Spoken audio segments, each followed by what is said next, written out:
Welcome to the Pirate Broadcast, where we interview interesting people doing interesting things, where you can expand your connections, your community. Kindness is cool and smiles are free. And let's get this party started. What is happening? It's another beautiful day. Erin, welcome to the Pirate Broadcast and becoming a pirate today. I'm so excited. Our mateys. Our matey. And you know, it's interesting because I know you as a speaker and, pulling this all together and, being transparent. And, we all have busy lives and busy things happening and things are changing and evolving. And one of the things we were talking about before the show is, hey, this is life. This is what we're living in right now. This is what we're doing. And so, being a speaker on Zoom or, having groups and guests and talking about this on live, it's just part of what we're doing right now. And it's okay. It's okay. So for those that don't know you, take a deep breath and share a little bit about who Erin is and what brought you here. Well, first and foremost, I am a mom, a wife and a mom of three preteens and teenagers. So just moments ago, before we started, the little thing popped up on my laptop that said, "Your battery is running low," making me realize that it was not plugged in, because at least one of my children numerous times a day wants to use my laptop for something for school. Uh-huh. So, this is a window into the world that we live in right now. And the fact that, resilience and flexibility and learning to go with the flow have had to be skills that either we honed and got better at over the last year, or we had to learn them real quick, or we were going to be, in a lot of trouble. So my name is Erin Mahone. Thank you so much, Russ, for having me today. I am an author, a mental health counselor, a speaker, and a podcaster on the Mental Health News Radio Network. Mental health is my entire life, 365 degrees. Me, my family, my job, my community. I am a warrior for radical self-acceptance, for storytelling, for learning how to own who we are in all the muck and magnificence that we possess, and to making our stories work for us, as opposed to constantly feeling like we're in a battle with our true selves and we're trying to pretend like nobody will ever find out. I spent a really long time trying to pretend like I was perfect and not to get my quote unquote crazy all over everybody. And then one day I just decided that it was a little bit too much work and it was a little too exhausting. And so I decided to step into the light and start telling my story and start helping other people to tell theirs as well. And I am the creator of the If You Could See Me project, which I'm not sure if you can see. If You Could See Me, Stories for Change. We are an organization dedicated to creating acceptance and helping people retell their personal narrative in a way that makes them feel proud of who they are and where they've come from and all that they've survived. And that's it. That was a lot of words in a really short period of time. Well, one of the things that we love to talk about on the Pirate Broadcast and share, hopefully inspire a few people in the world, is this idea that everyone has a unique gift. Yeah. Everyone has a unique talent. Mm-hmm. And everybody has a way of showing up in the world that is uniquely them. And when you're able to accept who you are, how you live, how you show up, and what gifts you bring to the table, it's much easier to get in alignment with what that actually is versus pretending to be who you think somebody imagines that you should be. Yes. Which creates anxiety, which you've talked about a lot in your past, this anxiety of being, holding it together with duct tape. It's one of the stories that you bring to the table. It's like, okay, let's just put some baling twine and duct tape to this scenario and fix it. And it's really when you get comfortable with who you are, it makes life so much easier. Don't you agree? Yes, and it's a work in progress always. Yeah. There is a story. The duct tape story is a real story that I tell on stages, and it's in my book. If You Could See Me, Life, Motherhood, and the Pursuit of Sanity, which is a collection of narrative essays about my life as a child of my family, my life as a mother, and my life as a person who is trying really hard to accept and understand the reality of my own mental health challenges, which manifest themselves in anxiety and depression and perfectionism and extreme self-criticism and cause me to do ridiculous, sometimes embarrassing things that I have decided to use as fodder and content for my career. But I do that really intentionally. The reason why I tell those stories, the reason why I share all of this is because I am so inclined toward shame. And shame is this really nasty monster that tells us we're not worthy of being alive or having success or being loved or, any of the things that, we all inherently desire. And shame is different than guilt, but shame comes to us a lot of times from our trauma, the traumas that we've experienced throughout our lives. And I decided that the thing that I needed to do was to take those stories and use them to prove my worth and my value and the good that exists in me externally, to share them, as opposed to internalizing them and using them to fuel that nasty monster in the back of my head that tells me I suck. And that I'm not, that nobody's going to care about what I have to say. The duct tape story was humiliating. I certainly hope that you, audience, seek it out and find it. It has to do with clothes and undergarments and all kinds of bodily changes that occur after having children and coming to accept where we are and who we are and what is important, what people really care about, what's valuable for us in terms of trying to, earn our place in our professional lives and our circles. And I was valuing kind of things that were causing me a lot of stress and nobody else really cared about.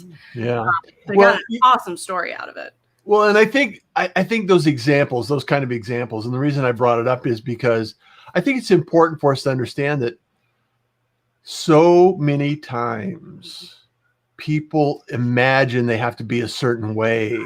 And when they just relax and say, here I am, I've lived a long time. These wrinkles I've earned from laughing, these bruises and breaks and strains and pains, I've lived from living life. I've accumulated this body and this person I am through experience, and not all experiences are perfect. Not all experiences are welcome. However, they are my experiences, and accept me who I am, and let's just get along in the world. And I think by seeing that and sharing that, other people can say, yeah, I can relate to that. I want to be able to do that. And sometimes it's just a decision that we have to make to say, I'm surrendering to the fact that this is who I am, and I'm accepting it and loving who I am. And it's not always easy, and it is a process, and it's a lifelong process for all of us. So if you're not feeling perfect, it's because we're not perfect. That's right. You're perfectly imperfect. Yeah, perfectly imperfect. And I'm perfectly okay with being imperfect. Right. Right. Well, and I'm not inherently perfectly okay with being imperfect. And so, it was important for me, especially as a woman, as a mother, as a wife, as a professional in the world, understand where all of that mess comes from and where all of those messages come from. And, and to say, I am also a work in progress. I am, and I've decided to sort of work this work sort of publicly, so that other people feel like there's a path or a bridge from where they are in that sort of dark, shame-filled space of, I think I'm not what I'm supposed to be. And I got to hustle. Brene Brown talks about hustling for your worthiness. Yeah. And there is so much, it's exhausting. It's exhausting. It's exhausting. Because you're working against yourself. Yeah. And your nature and the reality that, no matter how hard we try to present something to the world, it is what it is. And we're never going to be beyond, we're never going to be perfect. We're never going to be, wrapped in gold and backlit all the time. And, it doesn't happen. It's like sometimes you have to run for the computer power. You gotta turn on your lights. You gotta, your mic isn't working. All of these things. Hey, I want to give a shout out to some of the people in the pirate community here. Lori, the Queen of Green, doing good stuff. Good morning, pirates. Hi, Lori. Love you. Thank you so much for being here. Patrick is here. Good morning from LinkedIn. Sheila Chamberlain says hello. And she also says, yes, acceptance. I love it. Some of the conversations that she has. Beautiful people here. Leslie Martinez, good morning, pirates. Good morning. Thank you so much for being here, Leslie. I love that you're here. Yeah, Sheila says, perfectly imperfect. I was talking to Sarah Elkins. She's a pirate. We were talking about, we get to a certain age where our body just aches. And it's like, I don't have a limb or a piece of my body that I haven't damaged at some point in time, Yes. And so you just kind of move a little differently, a little slow. It's just it's evidence that we're living. It's evidence that life exists, I'm a caregiver for Mom, and she's moved here to Arizona to care for her, and she's like, I should be getting better. It's like, well, you're getting older, and that's part of life, Mom. Some things you don't do the same things at 80 as you did it when you were 20. It's just not the way it works. No, let me tell you, it's a bitter pill. There's no question. Yeah. To, come to real. I mean, I'm in my early 40s. I'm cool with, telling everybody how old I am, but I got run over by a car when I was 16 and broke my pelvis in 5 places and have a lot, so my body is a little older than it's supposed to be. You have mileage. I do. That, my friend, is an understatement. And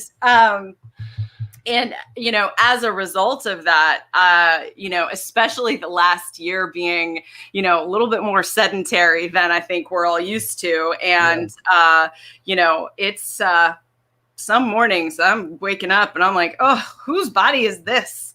Yeah. I don't like this very much. I broke my hip last year, and it's still not quite where it needs to be. It's like, okay. And if it's like broken arms, broken legs, broken ankles, wrists, elbows, whatever. It's like, okay. It just adds a little bit of entertainment in the mornings. I think you have a very positive attitude, because sometimes I wake up cussing. Oh, no. It's like, feel the feels. Feel the feels. Exactly. I want to own all of it. And I just want to, being positive and being a speaker and, attempting to be, setting an example for others, even if it's not perfect in your own life. You don't have to be perfect to share the journey, and sometimes the imperfections along the way and some of the things that we can laugh at looking back. Only when you're looking back. Right. It's hard to tell the story while you're living the story. Yeah. Well, it's like I tell a lot of people, I'm glad the first 40 years of my life weren't on the internet. So it's like, trust me, there's some beautiful stories. However, I'm glad they're not documented. That's right. That's right. No, I feel for our kids, having their whole lives sort of broadcast in this way. Yeah. I definitely see in the kids that I work with, as a counselor and in my own children that, kids are a lot more conscious of and afraid of making mistakes. Yeah. Then Gary Lawley says battle scars show we made it through. That's right. Yeah. That's right. We get older till we don't get older, right? That's right. That's right. Yeah, I think there's an acute awareness with kids right now and growing up, and because of the abundance of information and feedback, and this feedback loop of how they fit into the world and how they want to fit in the world. Yep. And I call it the Instagram lifestyle, and it's like, nobody is perfect, and it's just really stressful for some people that that feel like they're not enough. And it's like, you are enough. You are exactly where you need to be. And it's really hard for a lot of people to accept that. So how do you, as a counselor, first of all, how do you convey that message in a way that is accepted? Well, I think no matter who you are, it takes time or how old you are, it takes time to sort of retrain the functions inside of your brain. Right. So I wish that I could say I'm a counselor who can say something one time and it changes everyone's life. Right. Change is a function of showing up on a regular basis, making different choices and acknowledging that you can make different choices. So what I do as a counselor, no matter who I'm talking to, is ask them how where they are is serving where they want to be. Is this getting you where you want to go? Because I love that song or that line from that song, don't should on me and I won't should on you. Yeah. Right. And so understanding that everybody's life is curated to a degree on social media. And while you're comparing yourself to someone else because of the way that they have chosen to show you who they are, remember that you're doing exactly the same thing. So if what you're sharing isn't real, most likely 100% of what they're sharing isn't real either. Right. So just helping people to, get perspective and to remember that we didn't learn anything, up to the point where we started using social media. We didn't learn anything. I'm trying to move my thing so you can't see my family wandering around behind me in the kitchen. Life, Erin. You know what? I have a window behind me that my children use dry erase markers to make art on. Yeah. There's, it's all the things. This little corner is lovely though, and filled with beautiful natural light. But you don't want to see the rest of the room. You're here, so it's all good. That's all that matters, right? Exactly. So, I think that in any situation, it's just a matter of, what self-compassion tools do you have? What is the message? Are you beating yourself up because you think you're supposed to? Or are you deciding that, my new path is radical self-acceptance or radical self-love, or, like, I am who I am, and I'm going to be as kind to myself as I would be to a friend on a daily basis. And then just sort of reminding myself all the time, like, oh, wait, are you talking to yourself in the way that you would talk to your friend who was having a hard time or who was experiencing self-doubt?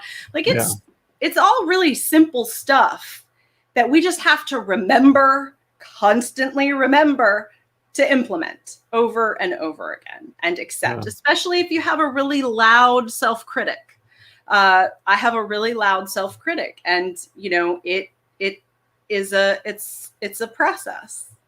And well, sometimes, I was thinking about curation and the idea that, even the loud self-critic, you could take a dry erase, like you're talking about on the window, right? Put it on your mirror in the bathroom. So when you wake up in the morning, you remind yourself, the inside critic, that you are enough, Right.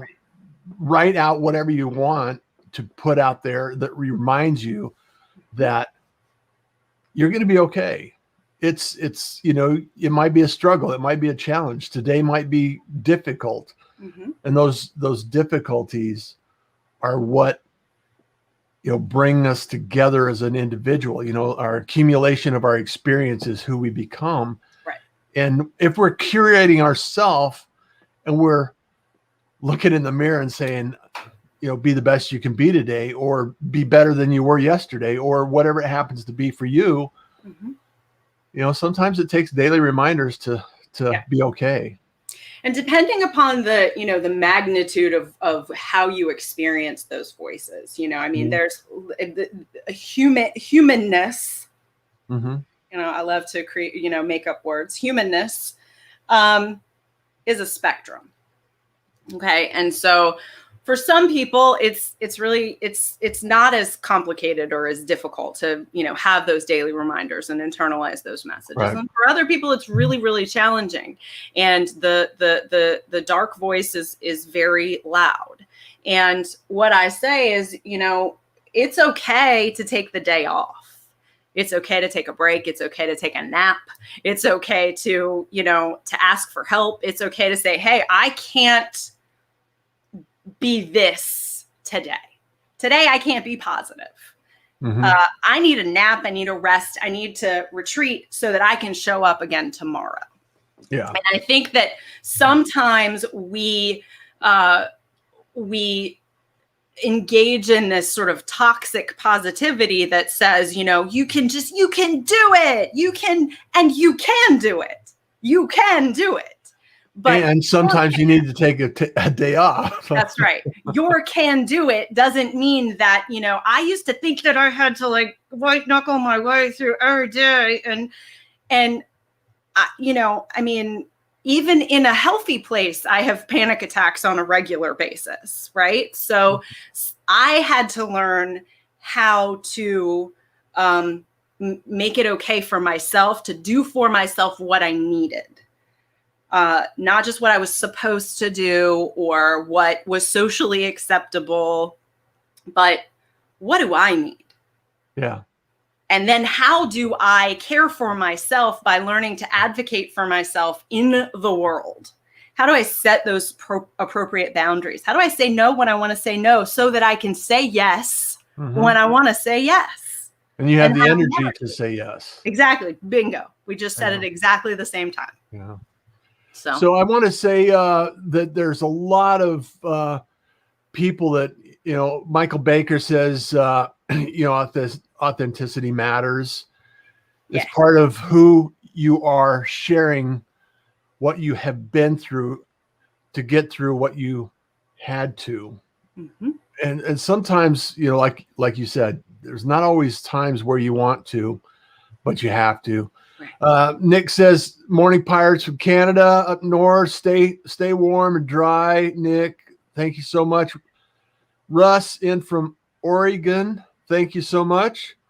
Here's Hyatt says he uses tapping to address the self-criticism. I use this daily. Love from tapping. Houston. Thanks for adding that, Hyatt. Really appreciate you. Sometimes twice a day, he says. I've been tapping for a long time. I'm really glad to see that it's become a part of therapeutic processes in therapy settings. It's very cool. Absolutely. And Russ Hedge says, such a great message, Erin. That can be so hard to do. Sometimes we need to rest and recharge. Yeah. And then Lewis says, good morning, Erin and Russ from Los Angeles. Have a groovy weekend. You too, Lewis. Thank you so much for being here. And then Michael comes back with, do what you need to do for you and not as everyone else expects you to. Yes. And that's what you're talking about, Erin. You're talking about the pacing of, this is what I need for myself. You know, some extroverts get energy from being in crowds, and some people need, you know, to take a break and be by themselves to, you know, kind of recharge and recover. And it's really about how, you know, how to read yourself and be self-aware. A lot of people are talking about self-awareness right now. And is there anything that you can add or offer or assist people with in the community that, you know, could offer us some ideas or thoughts that would allow us to increase and improve our self-awareness? So self-awareness can only come when we are open to hearing the message, right?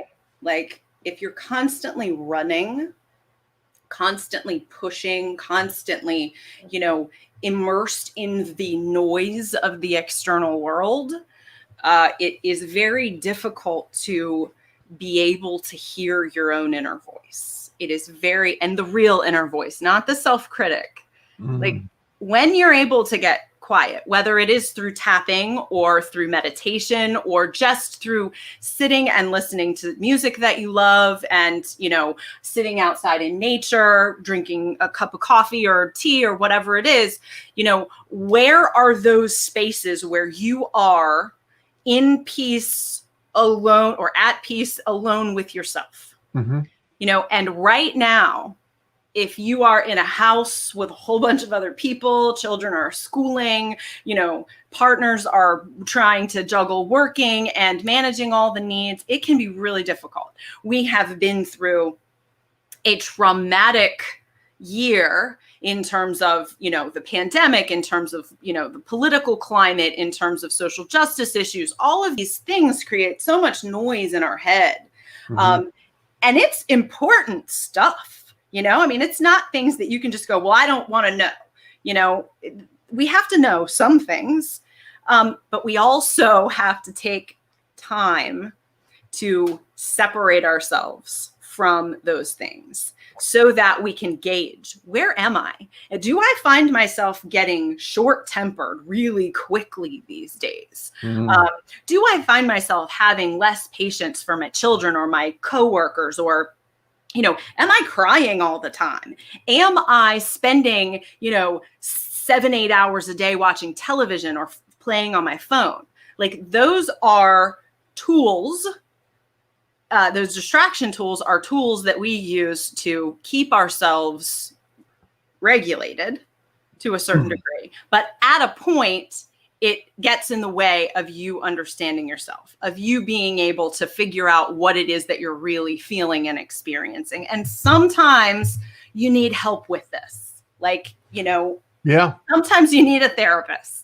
Sometimes you need a coach or a friend or a, you know, a religious advisor, whatever speaks to you, a spiritual advisor, to help you separate yourself from the constant whirling, you know, noise machine of your life. Yeah. Turn off the vacuum. Yes. Right? So, Wendy says, good morning, pirates. What a blessing it is to share the view from the gangplank with you both. Our matey. She teases me because she's my Jewish mother. So. Oh, wonderful. Well, I'm also a Jewish mother, so I appreciate that. Yeah. I want to ask you one question because I think it's important. It's something that I reflect on a regular basis. Sure. How do you define your perfect day?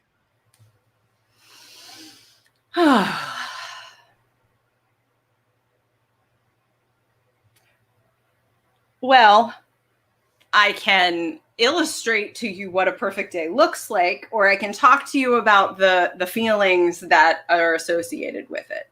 Which would you prefer? Whatever you feel is most productive for the community. Okay. So my perfect day is when I feel most in my purpose. A day that is spent in equal parts, being able to give attention and focus to my family in a way that I feel is meaningful and valuable to them. And at their age, sometimes that's just like being undistracted enough to just sit and be present in the house so that I'm there if they should need me. Mm-hmm. Right. And getting to that point as a parent has been challenging for me, because when they're younger, they need you all the time. And there is this sort of comfort in constant doing, constant busyness. And then they reach a certain point where none of them needs me all that frequently. And it's more meaningful for them to just know that should they need me, I'll be available. And that's not always the case. Yeah. But that is a big part of like what feels like a good day. Yeah. And then, on the other side of that, the ability to connect with people and talk about things that are really important to me, to be able to share these messages of hope and inspiration and challenge these sort of socialization, messages that we get throughout our lives that tell us, we have to be ABC.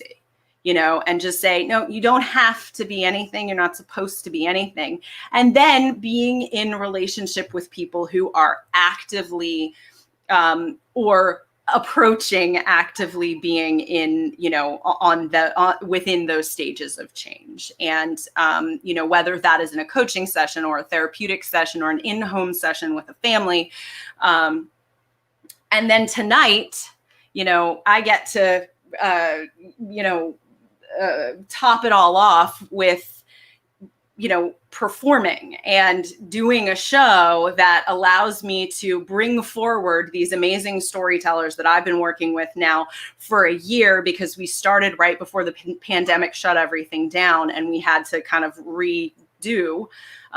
So tonight, the If You Could See Me project has a show where our amazing storytellers get to finally, share their stories with the world. And I get to sing some songs and tell some of my own stories and provide a space where people get to release in a creative, accepting, warm, nurturing space. They get to release the weight of what we've all been carrying for the last year. And so, today is actually a pretty perfect day for me, Russ. Awesome. Well, it's perfect for me. And I just love the opportunity to talk with people doing something that matters. We can all have a chance to make it matter because, we have an opportunity to make a difference in other people's lives. And when we're doing this, we're creating, we're expanding, learning, making a difference. Yep. It's a beautiful thing. Erin, thank you so much for being here today. And I know you have lots going on.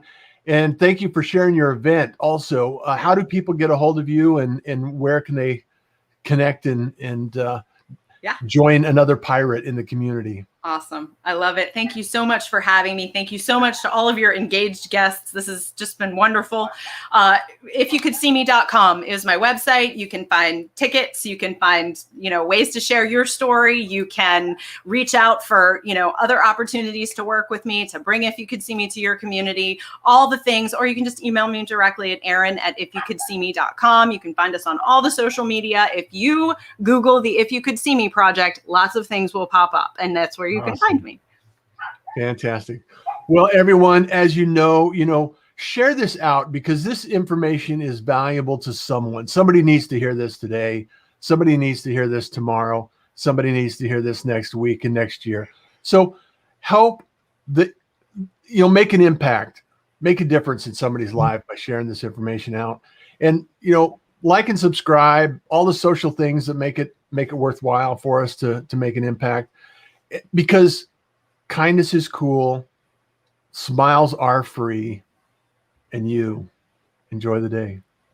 Take care, Erin. You too. Thank you for joining the Pirate Broadcast. If you found this content valuable, please like, comment, and share it across your social media channels. I would love the opportunity to help others grow in their business. The Pirate Syndicate is a platform where you show up, we produce the show. It's that easy. If you want to be seen, be heard, and be talked about, join the Pirate Syndicate today.